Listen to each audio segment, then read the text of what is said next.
ituina laina ikalani chuan huai sen takin ke pen la lotling tumin rim takin inzirla mason tum zelin harsana tam takin lo chim buai chema se ituma chiang la seltu te laka ibeng ichungong chat zel don nia ato berna atan ithil tia chiang la lo cham chang le chaklo chang te lo thleng ma se beidong mei lo la ila dam ve chung chu iti thei ani ti hrengreng ro kapanati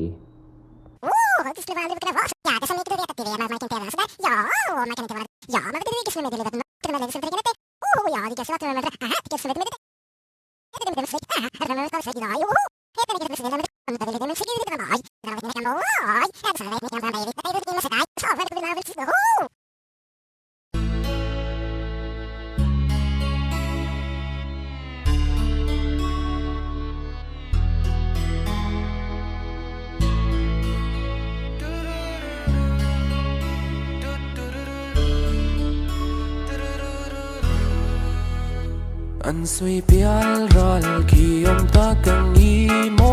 vui te rang gat thang che pial ral thing a leng turi ka be say na tam ral lo fa wa rang min pom tu ka ro lu be rini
Kamang zara dia kami zakat suka konfilau bit meng set ne katsuan di katsuan ton tilau kai jokan kong sak dona di tilau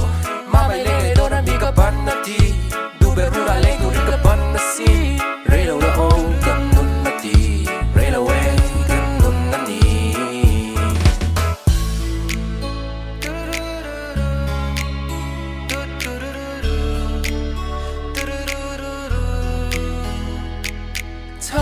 tuom ton thei ta kin bay sein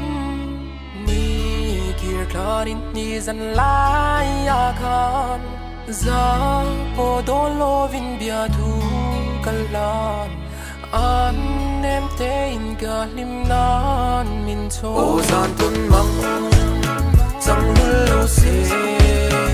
irin kal lo te nan e nge mo ka di ang